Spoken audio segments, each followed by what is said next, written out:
nigga. Yeah. That's right. Baby. That's how we do it. Follow me, tell me if you feel me. Salut à tous et à toutes, bienvenue sur Équilibre Podcast. Aujourd'hui, j'ai le plaisir de recevoir Atelier Chinois.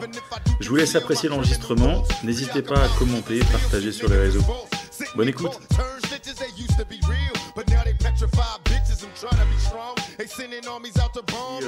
à toi de participer au podcast Équilibre. C'est cool. Et je vais te demander juste de te présenter pour nos auditeurs, savoir un petit peu qui t'es, d'où tu viens et ce que tu veux nous raconter, quoi. Bah écoute, ce que je suis un artiste, j'ai touché un peu à tout. Ouais. Voilà, 38 ans, je vis à Paris, dans l'est parisien. Sinon, vécu en banlieue parisienne aussi avant. 94, Champigny-sur-Marne. D'accord. Voilà, puis après, en étant adulte, j'ai migré vers Paris. Voilà. Ok. Ça m'a l'air un peu solennel le ton. Ouais, c'est très bien, mais t'inquiète pas. Mais c'est vrai que du coup, moi, ce qui m'a poussé à venir t'enregistrer et te faire rentrer dans le podcast, c'est ton travail que j'ai pu du coup observer de bijoutier, Ouais. mais qui est atypique. C'est-à-dire que c'est pas un travail de bijoutier. Enfin, je parle d'un aspect juste visuel, esthétique. Ouais. Il s'adresse à une clientèle particulière, j'ai l'impression. C'est une niche, ouais. C'est ce qu'on appelle une niche, voilà. en fait. Surtout dans le milieu de la bijouterie, parce que tu peux trouver à boire et à manger dans le bijou. Et là, c'est vrai que c'est une niche. Alors, je m'en suis rendu compte un peu avec le temps, parce que tu te dis pas forcément que tu vas aller taxer dans ce milieu-là pour faire tu vois, un quelconque bénéfice ou quoi, ou pour de la créativité. Je suis tombé dedans un peu, on va dire, par hasard, en fait. Mais ça, je t'expliquerai ça après, par la suite. Voilà. Le pourquoi du comment j'en suis arrivé à faire du bijou graffiti, quoi. D'accord. C'était toute une histoire. Ok, pour toi, c'est vraiment des bijoux graffiti, quoi. C'est vraiment une déclinaison, on pourrait dire, de l'art urbain. Ouais, c'est un truc qui m'a... En fait, si tu veux, dans le graphe, tu vois, il y a un truc que j'aime pas, ou... Enfin, c'est pas que j'aime pas, c'est que j'ai du mal à concevoir... Les types qui font des graphes en 3D, tu vois, qui font de la 3D, il y en a pas beaucoup, hein. C'est pas énorme. Et je trouve ça... en termes de technique, je trouve ça monstrueux. D'accord. Tu vois ce que je veux dire? En termes de technique, je trouve ça monstrueux. Moi, je serais pas capable de faire ça, tu vois.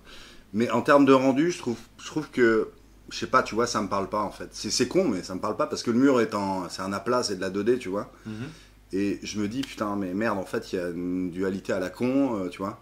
Je suis en train de regarder un truc qui est monstrueux techniquement, mais en fait, je sais que la 3D est fausse, tu vois. D'accord. Et donc, j'en viens à ça parce que moi, j'adore les aplats, j'adore tout ce qui est bien léché, machin, mais 2D, uniquement 2D, tu vois. J'ai du mal avec les 3D. Mais là, tu vois, attaquer dans de la vraie matière, tu vois, un truc qui est réel, que ce soit du bois, de la cire, du métal, machin, nanana, et le profiler, tu vois, tu peux carrément prendre ton graphe et prendre ta bague, et tu vois, elle a bougé dans tous les sens, et là, t'as une vraie 3D, quoi, tu vois. Là, tu peux voir, tu vois, les profondeurs, tu vois, la perspective, en fait, de l'objet, tu vois ce que je veux dire. Okay. Voilà, c'était une petite anecdote. Non, mais oui, c'est vrai que t'as raison, c'est une vraie configuration de objet, non, bien sûr. C'est un truc que tu peux réellement toucher et là voir, tu vois, toutes les facettes d'un lettrage en 3D, quoi. Ok. Je t'en sers un coup. Allez, on y va. Parce qu'on déguste en même temps, très bon vin. Et c'est vrai que super bon. Super bon. On va pas dire que c'est de l'Irancy et c'est bien Bourgogne, génie, hein. On va pas le dire. Clin d'œil à la Bourgogne. On va pas le dire. Mais du coup, c'est vrai que c'est comment dire, ces bagues, tu fais aussi des pendentifs peut-être. Ouais, bagues, pendentifs. C'est quoi? C'est plus des bagues et un peu de pendentifs ou? Bah ma clientèle essentiellement, ouais, c'est plus des bagues parce que ça se porte mieux. Ça se porte mieux, puis j'ai vu le domaine graffiti. Forcément, j'ai une clientèle de 90% d'hommes. D'accord. Après, les pendentifs ou les petites bagues, ça va être des mecs qui vont commander pour leur nana, tu vois, ou rarement des nanas, mais des nanas qui sont quand même, qui ont un pied dans le graffiti, qui connaissent ça, tu vois. D'accord. Voilà. Mais essentiellement, ouais, bagues, bijoux, bagues pendentifs. J'ai pu faire bijoux chaussures, boucles de ceinture, bagues doubles, plug anal. Non, ça c'est la blague. Ça c'est la blague. Mais non, ouais, j'ai fait un petit peu de tout, quoi. Voilà. D'accord. Sans limite, en fait, tant que c'est concevable. Et au niveau des matières, t'es limité aussi ou comment ça se passe? Est-ce que tu travailles je sais pas, les matières que tu travailles d'une manière générale, c'est quoi? Les matières que je travaille, Bah alors attends, on va commencer par le début. La première matière, parce que tu sais, je suis rentré dans ce milieu-là, en fait, c'est un peu par hasard. Je vais pas te mentir, c'est vrai que c'est un peu par hasard. Je te raconte la genèse de mon entrée dans le bijou. Je vais essayer de la faire courte, mais je vais quand même la raconter parce qu'elle est quand même assez importante. À la base, je suis rentré dans un magasin. Bon, je vais pas le nommer parce que sinon, j'ai pas envie de voir des gens qui... Enfin bref. Ouais. Je suis rentré dans un magasin et il y avait un type qui graffait et qui taguait dans ce magasin-là. En fait, à la base, moi, j'étais client, tu vois, de ce magasin-là. Ce type, il s'appelle Lexa, tu vois. D'accord. Il tag Elixa. Il est dans le nord-est parisien, mais enfin bref. Et donc, lui, c'est un ancien, mais c'est surtout un tagueur, pas un graffeur. Et donc, moi, quand je rentre dans ce magasin, ce mec-là, c'est le taulier du rayon. Tu vois ce que je veux dire? C'est un petit, il a une grande gueule, des grandes locks qui descendent jusqu'au cul, tu vois. Et ce gars, il a des bagues, mais partout sur les doigts. Mais des bagues en bois, tu vois. Oh, d'accord. Des bagues en bois. Et moi, je pète un câble. Et je regarde le style de tag, le machin, le profil, les nuances de bois, tu vois. Et je me dis, mais ce mec, il est monstrueux, tu vois. Ouais, tu attends, mais je peux me permettre de te couper. T'as déjà un œil sur les matières de bois, parce que moi perso, je vais pas capter les. Et j'ai travaillé les bois, ouais. Oui, voilà, t'as différentes couleurs, t'as différentes matières. T'as déjà l'œil sur la matière, enfin c'est. Ah ouais, t'as déjà l'œil aiguisé sur le problème. Quoi. Ouais. D'accord. Ouais. Moi, je vois que c'est des bagues en bois, tu vois, ça se capte direct. Ouais. Et en fait, il a un style, il a un tag. Franchement, c'est un tag old school, tu vois, des années 90. Moi, ça me plaît, j'ai baigné dedans, enfin bref. Et t'as la matière brute du bois, tu vois, et moi, je vois tout ça, je me dis, mais flambant, ce type-là, il est charmé, tu vois. Et moi, j'étais un petit à l'époque, tu vois, je taguais un peu, je taguais beaucoup même, je graffais pas beaucoup. On parle de quelle époque? Oh, je te parle de ça il y a 12 ans à peu près. 12 ans, 15 ans. Entre 12 et 15 ans. J'arrive pas trop à identifier la... Non, plus que ça. Attends, non. Parce que je tape depuis 10 ans, ça fait entre 15 et 17 ans. D'accord. Ouais. On se rapproche du début 2000, quoi. Ouais, c'est ça, ouais. Okay. Ouais. Entre 15 et 17 ans, moi je venais juste d'arriver sur Paris. Je suis arrivé en 2000, moi, sur Paname. J'ai quitté Champigny en 2000. Et donc, comme je te dis, j'étais client là-bas, je vois ce mec-là, puis après, tu vois, je fais ma live, je zappe, tu vois. Et j'ose pas lui demander si c'est un tagger ou pas, parce que bon, ça paraît évident, tu vois, dans le bordel, mais bref.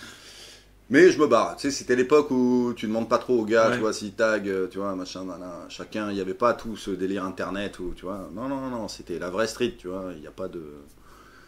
Et donc je me casse, et je reviens, et je me fais employer donc dans cette boîte, et je revois ce mec-là, tu vois. Et je lui dis, ouais, tu te souviens de moi? En fait, il avait changé, il avait coupé ses locks et tout, il avait plus de bagues.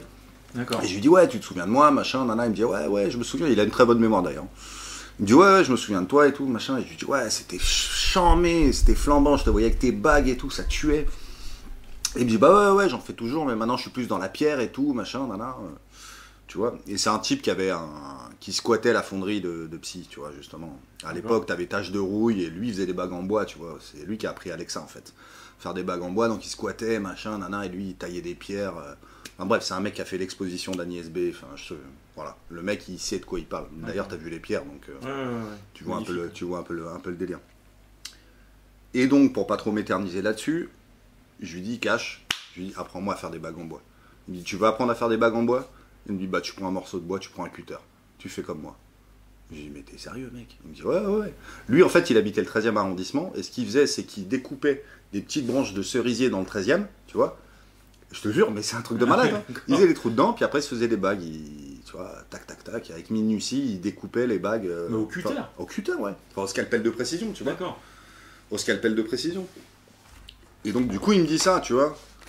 Et moi, au début, je suis sur le cul. Je me dis, mais attends, mais en fait, le gars, je lui demande quelques conseils, tu vois. Et il m'envoie chier direct, ouais, tu vois. Il me dit, non. Vas-y, apprends par toi-même. Ouais, voilà, apprends par toi-même. Eh bah, tu sais quoi, je me suis pas démonté, mon gars. J'ai pris un morceau de bois, un cutter.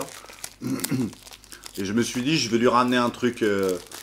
Moi, j'en étais fier. Ok, t'avais l'objectif de te dire, je vais lui montrer, je vais lui rapporter. Voilà, je vais lui rapporter, comme ça, il va me dire, ouais, là c'est bien, là c'est pas bien, tu vois. Quoi. Exactement, c'est ce qu'il a fait, tu vois. Je lui ai ramené une bague. À l'époque, j'étais FTA, donc j'avais fait une bague FTA et tout. Et j'en étais fier, hein, tu vois, un truc de malade. Mais c'est vrai qu'elle était un peu grosse. Et du coup, je lui ramène et il me dit, là c'est bien, là c'est pas bien, là tu vois, là elle va péter, là machin. Et en fait, il me dit, tu vois, il me dit le bois, enfin, le bois, t'as un fil dans le bois, tu vois. Et il faut pas trop grignoter sur certains fils parce que sinon la bague elle peut exploser, tu vois. Mais enfin bref. Du coup, je parcours mon petit bonhomme de chemin et de fil en aiguille, je fais une bague, 2 bagues, 3 bagues, 4 bagues, 5 bagues. Et à chaque fois je lui ramène, tu vois. Et à la fin il me dit, écoute, t'as plus rien à apprendre de moi, tu vois.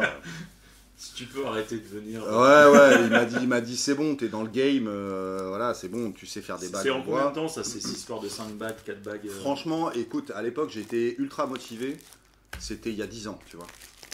Donc l'atelier chinois c'est à 10 ans, ouais, on va dire, entre guillemets. J'étais ultra motivé. Franchement, tous les soirs je rentrais, tous les soirs je faisais ça, tu vois. Et je te garantis que pour débiter une bague en bois, il faut des heures et des heures. Enfin bref. Et du coup, j'arrive à 5-6, je montre ça à des collègues, et il y en a, ils me disent, putain, mais c'est charmé, mais fais-moi une bague, tu vois. Et donc j'ai un collègue qui me prend une bague, je lui fais, et moi j'en avais pété une, tu vois, déjà. Et je lui dis, par contre, fais gaffe, tu vois, les bagues en bois, c'est bien porté, mais bon, serre pas trop les mains, si tu fais un check, elle va exploser, tu vois. Ah ouais? Ouais, c'est à ce point-là, ouais. Même les bois les plus durs, tu vois. Et donc du coup, je lui fais une bague, machin, nana. Et après, je m'étais attaqué aux cornes, tu vois. Cornes de cerf, cornes de facochère, cornes de, tu vois, pour que ce soit plus dur. Je me suis dit, franchement, il faut aller dans des matériaux qui soient plus durs. Donc j'avais fait cornes de cerf, cornes de facochère, et après je me suis attaqué à l'ivoire aussi, tu vois. Ivoire végétal et vrai ivoire d'éléphant. Mais du coup, j'arrive pas à voir avec une corne comment t'arrives à gérer pour faire une bague en fait. Bah tiens, je vais te montrer, ça parlera pas aux auditeurs. Ouais, désolé, on est en mode audio. Voilà. T'as un morceau d'ivoire, Ah ouais, tu perces un trou dedans, au fur et à mesure t'élargis l'anneau. Bah oui, parce que c'est plein en fait. Bah oui, voilà, c'est ça. Évidemment, Voilà. J'avais pas capté là, mais oui. Voilà. La corne est pleine en fait. Exactement. D'accord, ok. Donc là, ouais, en fait, j'ai entre les mains on pourrait dire un petit pavé. Ouais. Et donc ça, c'est de l'ivoire. Ça, c'est de l'ivoire, ouais. D'accord. L'ivoire d'éléphant. Ouais, d'accord. C'est de la récup, tu sais, de vieux objets dans les années 40 que ramenaient les Européens d'Afrique, tu vois. D'accord. Quand ça débitait de l'éléphant à balle, tu vois. C'est con de dire ça, parce que maintenant, oui, parce qu'il y a un côté un peu... pas ouf, quoi. Mais c'est pas de l'éléphant récent, voilà. C'est un vieil ivoire qui est récupéré de... Qui est recyclé, en fait. Ouais, voilà, exactement. Okay. D'accord. Ah oui, d'accord, ok. Oui, je comprends mieux. Donc voilà. Donc après, je m'attaque à ça. Et même malgré ça, je suis pas trop satisfait parce que je me dis que... En fait, j'ai des commandes, si tu... Enfin, c'est pas que j'ai des commandes, c'est que j'ai de la demande. Mais tu sais, moi, j'aime pas vendre un produit qui peut être fragile, qui peut se casser, tu vois. Ouais, j'ai pas envie d'avoir un retour client qui me dise, attends, en fait, ton truc que tu m'as vendu, c'est de la dope, tu vois. Donc je me dis, bon, écoute, il va falloir trouver un moyen. Et là, je me dis, bon, il y a peut-être la possibilité de les faire en argent. Et ben, tu sais quoi, je me démonte pas, je vais voir une bijoutière qui est juste à côté de mon taf. Et j'y vais avec mes bagues en bois, je lui dis, voilà, j'ai un truc, est-ce que je peux vous parler 2 minutes, un truc à vous demander. Et je lui dis, voilà, j'ai des bagues comme ça, j'aimerais faire des moules pour faire des tirages en argent. Et elle me dit, mais moi je peux pas faire vos moules, parce que les moules c'est des moules à chaud, ça va brûler vos bagues, enfin bref, ainsi de suite. Donc, retour en arrière, elle me dit, si vous arrivez à faire des moules, vous me les donnez, et moi je pourrais faire quelque chose pour vous. Et de là, je vais voir un autre collègue, qui lui est mouleur professionnel, et je lui dis, voilà, ça c'est mon objet, fais-moi un moule, ou dis-moi comment faire un moule de bague, tu vois. D'accord. Il me le montre, en 2 temps 3 mouvements, ça me prend 2 mois à faire 3-4 moules. Je vais revoir la bijoutière, et je lui dis, voilà, tac. Et la meuf, elle est sur le cul, elle me dit, putain, mais vous avez fait 4 moules en l'espace de... Je dis, ouais, mais c'est un pote qui m'a appris aussi, voilà. Et elle me dit, bah vous allez voir une fonderie, je vais vous donner une adresse, vous allez voir une fonderie, et elle va vous faire votre tirage et vos bagues en argent. D'accord. Du coup, je vais la voir, elle me fait mes premiers tirages, et les premiers tirages que j'aime, putain, en fait, c'est monstrueux, tu vois, parce que tu crées une bague, tu fais un moule, tu vois, tu tires en cire, et après tu as le résultat en argent, et tu te dis, putain, mais en fait, j'ai un cycle complet, je peux faire un truc avec ça, tu vois. Et donc, les premières bagues, bah, je les ai faites pour moi, tu vois. Et au début, j'arrivais pas trop à déterminer quelle tranche de tarif je pouvais faire, tu vois. Tu avais quand même une idée, j'imagine, en fonction des dépenses que tu avais à faire pour pouvoir faire les choses. Mais c'est le côté prix final, entre guillemets. Au début, je vais pas te mentir, j'ai vendu à perte. Ouais. Ouais. Très sincèrement, j'ai vendu à perte. Parce que j'avais pas le réseau, j'avais pas la clientèle, j'avais très peu de clients. Et il fallait que je me fasse un nom. Et donc j'ai vendu à perte. Voilà. Mais en fait, tu veux dire, tu le faisais sciemment, tu te rendais compte que c'était que ça allait pas, enfin, qu'il fallait pas que ça dure, cette façon de fonctionner. Ouais, mais en fait, dans ma tête, ce que je me disais, c'est, par exemple, imagine, j'ai une équipe de graffiti qui me demande 10 bagues. Ouais. C'est des choses qui arrivent. Ouais, c'est des choses qui sont arrivées. Ouais, la première équipe qui est arrivée, je veux pas la nommer, mais la première équipe qui est arrivée pour me demander une série de bagues et la même bague, j'en ai fait 10 et ouais, je te le dis carrément, j'ai vendu à perte. Mais je savais que, voilà, je savais que je leur faisais un bon taf, que 2, ils allaient en parler autour d'eux, tu vois. Ouais. Et que 3, quand ils allaient annoncer le tarif derrière, il y a des gens qui, tu vois, ça allait apporter de l'attractivité au bordel, quoi. Donc du coup, ouais, j'ai fait ça sciemment pendant 2 ans. 2 ans. Et après, au fur et à mesure, j'ai augmenté mes tarifs parce que... en fait, j'avais du mal au début à augmenter mes tarifs, tu vois. C'est toujours compliqué. J'augmentais de 50 € et puis j'étais gêné en me disant, ouais, non mais en fait, le client, il va se sentir tu vois, losé, quoi. Et au final, non, trop pas. Je peux te dire que j'ai vendu des bagues à des tarifs. Je ne donnerai pas le tarif ni les clients. Pas, non. mais t'annonces des prix, les gens ils sorcent pas, quoi. Tu vois. Les gens ils sont là, ouais, ok, d'accord. Ok. En combien de temps tu me l'as fait? Ah ouais. Ah ouais, bah alors attends, bouge pas. Pour la semaine prochaine, elle est prête. Hein. Tu vois. Et donc voilà. Ouais. Ça c'est le début d'atelier chinois. D'accord. Et si on doit mettre des prix sur des choses, est-ce que t'as des pour ceux qui connaissent pas du tout ces objets-là et qui seraient intéressés par l'acquisition d'une bague ou te faire une bague, ouais. Est-ce que c'est quoi, c'est ta grille tarifaire, ça se passe comment en fait pour te contacter, c'est après pour me contacter, c'est Instagram essentiellement. D'accord. Pour l'instant, c'est le premier c'est le réseau social qui marche pour ce genre de choses, enfin tout ce qui est promotion et ouais. Voilà, donc c'est Instagram, donc les gens peuvent me contacter là-dessus. Okay. Donc là, on parle d'un travail fait sur mesure. Hein. Ah, on parle d'un travail fait qui existe déjà. Non. Les prix peuvent être dégressifs si j'ai des séries, par exemple, et même très dégressifs. Mais si c'est une commande personnalisée sur mesure, ouais, c'est. Et du coup, il y a un delta de temps qui t'est. C'est une à 2 semaines. Ah, seulement. Ouais, 1 à 2 semaines. En fait, c'est mon travail, mais moi, essentiellement, si tu veux une bague, je peux la faire quasiment en une soirée. D'accord. Voilà. Je rentre de mon taf, il est 18h, à 18h30 je suis à la maison, je peux faire une bague de 18h30 à minuit, quoi. D'accord. Et après ça dépend, il y a des... Quand tu dis faire une bague, ouais. Tu dis je fais la bague en une soirée, on a bien compris que tu la faisais pas en argent, la bague. Non, je la travaille en cire, ouais. D'accord, donc c'est quoi, c'est un bloc de cire que tu tailles, Ouais, c'est ça, ouais. C'est ce qu'on appelle les gens pourront regarder sur YouTube, il y a pas mal de tutos là-dessus. Après, pas forcément pour des bagues graffiti, mais pour d'autres bagues. Ça s'appelle la technique de la cire perdue. D'accord. Voilà, c'est une technique antique qui date pas de dire de conneries, mais je crois que ça a plus de 2300 ans. Ah ouais. Ouais. D'accord. Ah ouais, c'est beau, quoi.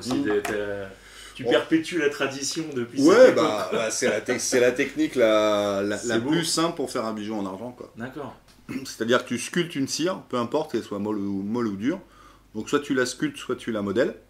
Ensuite, pour imager ça, pour les gens, je vais essayer d'imager ça. En fait, mettez-vous dans la tête, essayez de voir un arbre avec des branches. Et au bout de ces branches, vous avez le bijou. Voilà. Et donc cet arbre rentre dans un cylindre, vous coulez du plâtre, vous retournez, la cire, elle s'est évaporée avec la chaleur du four, et après vous coulez l'argent dedans. D'accord. Et en fait, l'argent prend la place de la cire. D'accord. Voilà. Après, il suffit de détruire le plâtre et vous avez... C'est-à-dire qu'il ne reste jamais un petit peu de matière de cire. À partir du moment où tu as chauffé, elle fond, elle dégage. Ouais. La cire, ça brûle, ça commence à fondre à partir de 90 degrés. Ça dépend des cires, mais normalement, c'est 90 degrés. Et ça s'évapore aux alentours de 200... entre 2 et 400 degrés. D'accord. Et l'argent coule à 900, voire 1000. Donc... Ok. Et les fours, j'imagine, ne sont pas énormes du coup pour ce genre de. C'est des fours d'enfoirés. Franchement, je vais pas te mentir. C'est-à-dire niveau taille ? Oh, on dirait des centrales nucléaires, les bordels. T'es sérieux ? Ah ouais, sérieux. Ah ouais, d'accord. Ah ouais, c'est pas une blague. Hein. Ah, moi, j'imaginais du coup un tout petit truc, parce qu'on se dit c'est un petit objet. Donc... Non, c'est hyper réglementé. C'est dans des locaux sécurisés. La fonte, c'est un truc de malade. D'accord. C'est un truc de malade. Ça se passe sur Paris, ça? Il y a des fontes sur Paris, ouais, t'en as 4 ou 5, ouais. D'accord. Sur Paris. Mais c'est hyper réglementé, les mecs ont toutes les. Tu vois, tout est aux normes. Mais c'est un truc de malade, il faut avoir des assurances. Quand tu dis c'est réglementé, c'est par rapport aux matières qu'on utilise pour Ouais. faire les bijoux, c'est ça? Ouais, c'est ça, ouais. Puis il faut surtout avoir les assurances qui vont avec, quoi. D'accord. Parce qu'un four. Un four qui explose, je te raconte pas le dégât, quoi. Alors moi, je suis passé à côté, j'ai senti la chaleur, j'ai écouté les bruits qui se passent dedans. C'est pas une blague, quoi. Si ce bordel, il t'explose dans la tronche, t'as intérêt d'être bien assuré, quoi. D'accord, Ouais. ok. Et les matériaux, du coup, quand on en parlait tout à l'heure, tu disais argent. Demain, si on demande de l'or ou d'autres, il y a d'autres matériaux concrètement. Il y a des choses que tu fais, d'autres choses que tu fais pas. Alors, bah écoute, moi, les matériaux que je peux toucher, c'est argent et bronze. Je pourrais toucher le laiton aussi, mais ça m'intéresse pas. Parce que c'est un métal, c'est pas un métal qui m'attire plus que ça. Et l'or, par contre, là, c'est ultra réglementé. Ultra réglementé. C'est un truc de malade. En France, c'est quasiment sous clé, quoi. Tu vois. D'accord. Alors, tu peux, de manière détournée, avoir accès à quelques fonderies, mais généralement, si t'es pas dans le game ou si t'es pas dans le système, tu te fais arnaquer, quoi. Donc, pour l'instant, pas de connexion sûre pour l'or, donc non, pour l'instant, non. Mais j'ai de la demande, ouais. Ah ouais? Ouais. Malgré tout, il y a plein de gens qui disent ouais, non, et qui te refusent l'argent au profit de j'ai l'or. de la demande. Alors, j'ai deux types de clientèle pour l'or. J'ai celle qui n'a pas conscience du prix et celle qui en a conscience. Voilà. C'est-à-dire que quand tu leur annonces un prix de bague en argent, les gens ils vont pas sursauter. Tu leur annonces un prix d'une bague en or, ils vont te dire non mais attendez, vous rigolez. 1600 balles? Bah ouais. Ah oui, d'accord. Ah bah oui. Ah oui, bah oui. Ah, est-ce Ah que ouais. t'as de la matière de fou là? Bah t'as la matière, ouais. En fait, ce qu'il faut compter, c'est que l'or, c'est que je te dise pas de conneries, mais je crois que le gramme, il est à 42 € le gramme, tu vois. Si t'as une bague à 21 grammes, tu fais le calcul. Ouais. Tu vois ce que je veux dire? Ouais. Après, faut payer le prestataire, tu vois, faut payer le fondeur, qui lui prend sa marge, et moi je paye mes heures. Ouais. Donc voilà, Ok. voilà comment ça se passe. Ouais. Donc tu peux arriver à des tarots. Ouais, je vous des tarots invite à aller de- regarder sur la page Insta de l'atelier chinois pour vraiment vous rendre compte du volume des bagues et de la matière qu'il y a dessus. Parce que c'est vrai, quand on voit, j'en ai devant moi, quand on voit la matière, on comprend tout de suite qu'on parle pas d'un anneau simple, quoi. Mm. On est sur une autre catégorie de produits, quoi. On n'est plus du tout dans le même monde. Bah ça dépend de ce que le client veut aussi, tu vois. Ouais. T'as des gens qui vont Oui, c'est vrai, il peut y vouloir avoir des des bagues choses- fines et d'autres, Ouais. tu vois, des bagues un peu plus imposantes. Mais j'imagine que tu es quand même un peu obligé de travailler sur un certain volume, parce qu'à chaque fois, je pense Ouais. notamment à celles que j'ai pu voir avec des tags ou des choses comme ça. Bon, on est Ouais, tout de ouais, suite ouais. sur des choses qui sont un petit peu plus. Ah, pour les tags, ouais. J'ai toujours mes cotes, ouais. Voilà. Je sais. Tu pars sur- Il y a des trucs que tu as dû refuser parce que le mot était trop long ou comment ça se passe? Est-ce que tu rétrécis le mot, tu es obligé de travailler plus petit? Non, pour le mot, non. J'ai toujours su adapter. Donc, soit en fonction du client, soit le client m'imposait un lettrage et à ce moment-là, j'essayais de l'adapter. Ou soit c'était moi qui faisais le lettrage parce que le client était incapable de le faire et à ce moment-là, j'adaptais par rapport Ah ouais? Ouais. Mais ouais, j'ai eu des commandes que j'ai dû refuser parce que c'était impossible, quoi. Ah ouais. Ouais. Trop de mots, trop de longueur, trop de Trop de mots, c'est-à-dire on te demandait une phrase.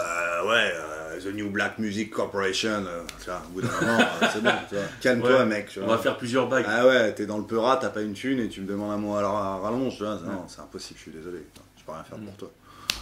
Va voir un imprimeur 3D, il va te faire ta bague, tu vois. Ah oui. Bah ouais. Là, oui, mais l'œil humain, il peut pas faire, tu vois. Ouais. J'estime que moi, je suis déjà assez précis, mais je peux pas aller au-delà, tu vois. On a tous des limites et on a tous des capacités, mais on a tous des Donc, limites c'est aussi. déjà.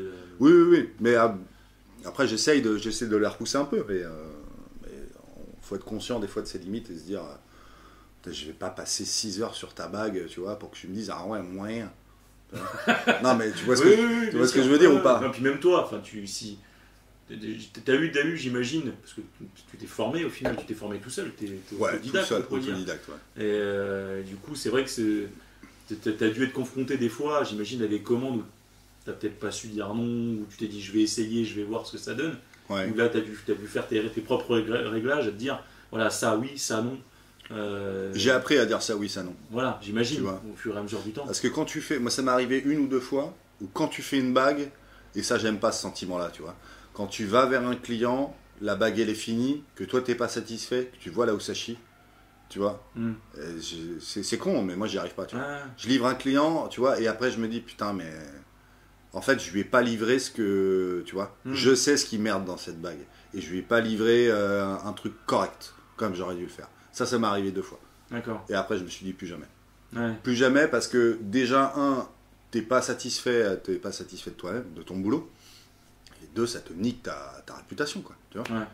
Atelier chinois, il fait de la merde. Ah ouais, ok, d'accord. Alors ça, non. Non. Atelier chinois, il fait pas de la merde. Tu vois. Il n'y a pas le mot atelier et le mot chinois dedans pour rien, hein, tu vois. Ouais. Tu vois. Sinon c'est bazar Bangladesh. Et là, ouais, là, je peux faire de la dope, tu vois. Non, mais voilà. Ces mots-là, ils ont été choisis, ils n'ont pas été choisis par hasard. Ils ont un hasard. sens par rapport à ce que tu détermines à faire. Ouais.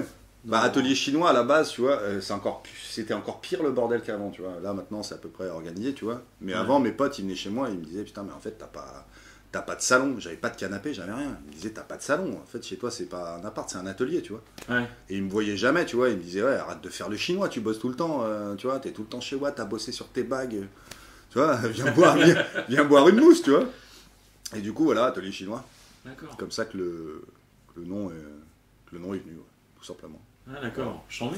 Ouais. Non mais c'est bien. Ouais, non, ça tombait sous le sens, tu vois. Ça s'est un peu posé à toi, entre guillemets. Tombé sous le sens. J'ai eu des réflexions de clients en me disant putain, mais en fait, t'es pas chinois. Ah non. Tu vois, les gens s'attendaient peut-être à voir un chinois, tu vois. Ouais, bah après, c'est vrai que c'est ce qui fait aussi un petit peu, je trouve, enfin, c'est comme dans le monde du graffiti, tu sais, on prend des noms, on s'invente un peu un personnage sur une personne. On se dit, ouais, ce blaze-là, ce mec-là, il doit être comme ça. Bah ouais. Immense baraque et tout, tu le vois, en fait, c'est une gazmère, et puis il est. Voilà, enfin bref, c'est le truc. Il est affûté comme un pélican. Ouais, c'est ça, c'est le truc du graffiti. Que tu pratiques du coup aussi, j'ai compris que. Ouais, tu as très bien compris. T'as tagué, tout ça. Voilà. Ouais, on va pas commencer à mentir. Ouais. Mais c'est vrai que c'est quelque chose qui est venu. Pour toi, c'est affilié au graffiti directement, ou c'est quand même quelque chose qui est clairement séparé dans l'évolution de ton projet en fait? En fait, si tu veux, ouais, c'est carrément lié au graffiti parce que je suis pas bijoutier de base, j'ai pas appris à faire des bijoux, tu vois. Donc si tu veux, j'ai pas eu un cursus dit classique dans le sens où alors on va faire un anneau et là on va mettre des griffes. Après là la pierre elle vient ici, vous resserrez, c'est fini. Non, tu vois, j'ai pas appris ça. Moi j'ai appris, t'as une bague, tu vois, c'est un rond avec un cube plat au-dessus. Tu poses ton lettrage et après démerde-toi avec ton intelligence, essayer de creuser pour que ton lettrage ressorte le mieux possible avec un super profilé, enfin le plus beau possible, tu vois. Et voilà. Donc ouais, pas du tout standard, et oui, ça vient du graffiti, parce que la première chose qui m'est pété en pleine gueule quand je me suis dit je veux faire des bagues, bah c'était comme Lexa, tu vois. Je veux faire des bagues avec des tags dessus. Comment on fait? Creuse-toi la tête. Après on n'est pas tout seul, hein. Parce que faut quand même. Ouais, vas-y, je t'en prie. Faut quand même rendre à César ce qu'il y a à César, même si elle va peut-être pas aimer que je parle d'elle, mais faut quand même rendre hommage à Anjuna parce que c'est la première qui a fait du bijou graffiti, c'est la première qui a été sur Paris, c'est la première qui a fait les premiers bijoux des premiers taggers sur Paris. Je vais pas donner une longue liste, les gens s'ils connaissent le graffiti ils la connaissent. On connaît, ouais. Mais donc voilà, je me suis bouffé le nez un peu avec elle parce que c'est elle qui est venue me chercher des poux entre guillemets. Ouais. Maintenant ça va mieux, mais il faut quand même lui rendre honneur et hommage parce que c'est quand même la première, c'est l'atelière en France. Donc là, rappelle-moi le nom, c'est Anjuna Bijou. Anjuna Bijou, ouais. D'accord, ouais, ok. Ouais. Anjuna Bijou qui à la base avait un... D'ailleurs j'étais admiratif de ce qu'elle faisait, mais c'est... Voilà, je fais une aparté juste pour lui rendre hommage. Un petit big up quoi. Voilà, et aussi faire comprendre que à la base, vu ce que j'ai raconté avant, le cursus que j'ai développé, c'était pas du tout... j'avais pas dans l'esprit de lui faire de la concurrence. Ouais, voilà. Oui, c'était pas... Oui, voilà, en fait, c'est un cheminement... Tu l'avais déjà expliqué, mais c'est vrai que du coup, c'est bien de mettre un point d'honneur quand même sur ça, de dire, voilà, c'est ton cheminement qui t'a amené à faire des choses qui, en effet, se retrouvent sur la voie de... Voilà. Ouais, voilà. C'est... Voilà. Donc on n'est pas tout seul en France. Ouais, il y a Anjuna qui est sur Paris. T'as donc très talentueuse, qui a un très très grand background. T'as aussi MLK Bijou qui est à Marseille, avec qui je m'entends super bien. qui pose 1000K, voilà, mais qui est bijoutière aussi, qui fait des super bijoux. En plus, la fille est adorable. Enfin bref. Et t'en as un à Lyon, c'est 3DM Design. Et après, t'en as un autre en Suisse qui est adorable, mais je me souviens plus de son nom, il m'excusera. Et puis voilà, je crois qu'à peu près.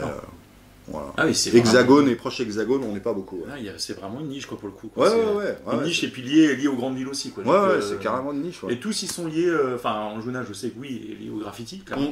Les autres aussi? Milka, ouais. Tu me dis donc ce qui graffe aussi du coup? Ouais, Milka, elle graffe, elle est dans le sud, à Marseille, comme je disais. Donc ouais, elle est dedans. Elle a eu un cursus de bijoutière classique, comme Anjuna d'ailleurs. D'accord. Voilà, donc, mais les deux, enfin, Anjuna à Paris et elle à Marseille, si je me trompe pas, pour Milka. Donc ouais, les deux cursus classiques de bijoux, et les deux dans le graffiti. D'accord.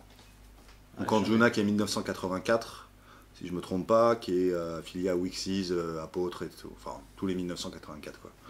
Et Milka qui, elle, je me souviens plus de ses crews, mais elle gravite autour des crews de Marseille. Voilà.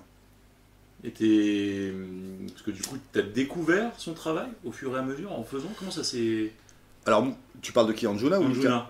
Anjuna, moi je la connais. Écoute, tu sais, à l'époque, c'est pareil, t'avais pas les réseaux sociaux, t'avais pas internet, tout passait par bouche à oreille, tu vois. Donc quand tu vois un Lascar avec une bague en bijoux, tu te dis putain, ça te défonce, putain, t'as eu ça où, tu vois? Ouais. Ah bah va chez Anjuna Bijoux, tu vois. Et à l'époque, c'était à côté de Feder Chalini, elle avait son atelier boutique, tu vois. Et pareil, je lui avais demandé de me faire une bague, mais à l'époque, les prix étaient exorbitants, et je pouvais pas, tu vois. Non, bah, j'avais pas le salaire qui pouvait me permettre de faire une bague. Mais ouais, je connaissais déjà son taf, ouais. D'accord. Tout le monde connaissait son taf, tout le graffiti parisien connaissait son taf. Là, t'es pas passé à côté, quoi. Ah ouais, non, bah, tu pouvais pas passer à côté. Là. C'est vrai qu'il y avait déjà, je sais pas si... Moi, je sais que j'avais vu une publication sur des magazines de l'époque. Elle faisait déjà de la promo, parce que c'est son taf, en fait. Ouais, carrément, ouais. Et bah, tu sais, elle a bossé pour des grands, elle a même fait des bijoux pour Snoop, tu vois. Ouais. Donc, j'ai envie de te dire, ouais, non, ça envoie du lourd. Non, ça blague pas, ouais. Non, la fille blague pas, ouais. Ok. Et tes sources, t'as des... Parce que vu que du coup, tu pratiques le graffiti, ce que tu fais, c'est des choses que les gens te demandent. Est-ce que du coup, tu as des sources d'inspiration qui te permettent de faire ce que tu fais? Ou est-ce que c'est ta créativité? Enfin, j'imagine que tu as quand même quelques... Pour les lettrages? Ouais, ce que tu fais d'une manière générale, quoi. Tu as des graffeurs qui t'ont soufflé une inspi particulière ou d'autres gens d'ailleurs, des artistes. Bah, c'est plutôt les taggeurs. Après, pour l'esprit, parce que tu sais, ce que je fais en bac, c'est plutôt du tag, tu vois. Ouais. Donc, soit les gens me donnent leur lettrage et à ce moment-là, je les recopie à l'identique. Soit sinon, ils sont démunis de talent ou de dons de tag. Parce que soit ils taguent pas, soit ils commencent à taguer. Parce que c'est comme le vélo, hein, plus t'en fais, meilleur t'es, tu vois. Non, mais c'est vrai. Ou le karaté, tu vois. Ouais, bien sûr. Donc, s'ils savent pas en faire ou qu'ils débutent, à ce moment-là, je leur propose des lettrages. Ouais. D'accord. Après, moi, mes influences, c'est le tag old school graffiti parisien, quoi. Tu vois, ça peut être... Ouais, bah Lexa, c'est con, mais personne ne le connaît, mais Lexa, c'est un tueur atomique, quoi. Tu lui donnes un lettrage, il te le fait, tu te dis, putain, mais le bâtard, les faces qui tapent, mais vas-y, mais tu m'en fous, tu vois. Moi, à l'époque, c'était Comer, c'est Comer qui m'a mis dans le graffiti. Ah ouais? Ouais. D'accord. Ouais, c'est Comer, ouais. J'habitais Champigny-sur-Marne, lui, il habitait Champigny aussi à l'époque. Et c'était toute cette époque, putain, je peux même te dire la date. J'ai commencé à taguer, c'était en 92. Mes tout premiers tags. Tout premier, ouais. 92, c'était sur les bords de Marne, comme tout petit merdeux qui se respecte, tu vois. Tu commences à taguer là où t'as peur, enfin là où t'as le moins peur, tu vois. Tu commences à faire des petits tags dans les résidences, les machins, à te dire, ouais, là, je me suis pas fait gauler, je suis content, tu vois. Puis au fur et à mesure, après, tu rentres dans la street, tu vois. Mais ouais, c'est cette époque-là. J'avais un copain ricain. Alors, le commencement, c'est ça. J'avais un copain ricain qui lui ramenait des albums des États-Unis chaque année, tu vois. Il passait ses vacances juillet-août aux États-Unis, il ramenait des albums. Ça, c'est bonheur. Ah ouais, de ouf. Il m'a ramené les premiers Wu-Tang. Personne ne les avait en France. Personne ne savait ce que c'était Wu-Tang. Et ça, je te le garantis, je te le mets carte sur table. Il m'a prêté tous ses CD. Moi, avec mon vieux poste Panasonic cassette CD, là, tu sais, le duo. Je mettais les CD, j'enregistrais ça sur cassette et bam, bam, bam, bam, bam. Et je voyais les CD, je voyais le logo de Wu-Tang et j'étais là, waouh, ça tue. Et je reproduisais le logo. Je faisais que ça. Et ma mère, elle pétait un câble, elle me voyait dans ma chambre, elle était là, ouais, Tu commences à faire des tags. Tu sais, à l'époque, c'était hyper mal vu. Ouais. 92, t'as ton gamin, sur son bureau, il fait des tags. Ma mère, elle disait, ouais, tu vas terminer dans des gangs, des machins, des nanas. Moi, c'était pas mon délire, tu vois. Ouais. Moi, j'avais pas ça en tête, tu vois. Mais Ouais. juste le logo me plaisait, le tag me plaisait, tu vois. Et enfin, bref. Et je me promène. Et je reproduisais bien les logos de Wu-Tang. Et j'étais fier de moi. Je te jure, c'est pas une blague. Alors que c'était de la merde. Et je monte le pont de Champigny. Et là, je tombe sur un gros OBK de Comer. Il avait fait un graphe OBK. Et là, je tombe là-dessus. Et là, je dis waouh. Là, je dis waouh, waouh, waouh. Waouh. Le mec blague pas du tout, tu vois. Avec des beaux tags et tout. Enfin, bref. Ça, tu sentais le style, mais à plein nez, quoi, tu vois. Et je tombe là-dessus et je dis, ouais, c'est bon. Vas-y, je vais faire du tag. C'est parti. Je me trouve un blaze. Je te le donne en 1000.